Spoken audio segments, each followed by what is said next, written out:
Summary Part 2, Ways to make people like you. If you want to develop friendships, offer to do things for others that demand time, energy, selflessness, and thoughtfulness.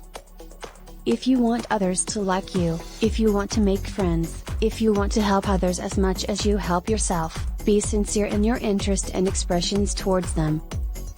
Second, if you want others to like you, a simple gesture like smiling might make a favorable impression. Your smile improves everyone's day, especially when they are under pressure from their bosses, teachers, or customers.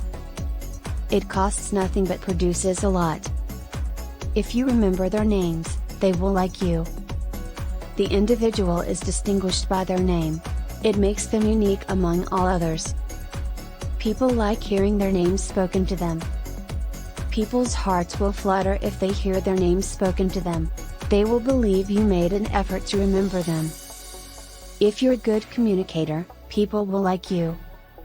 To be an effective conversationalist, you must be a good listener. Be interested to be interesting.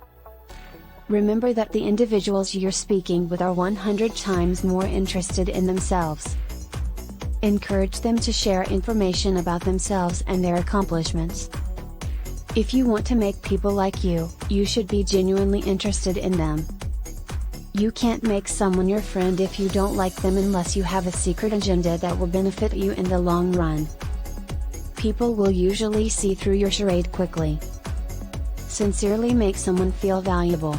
It's fantastic to have people like you, but helping them feel good about themselves is even better. This was the summary of Part 2 of the book How to Win Friends and Influence People by Dale Carnegie. Subscribe, like, follow for more.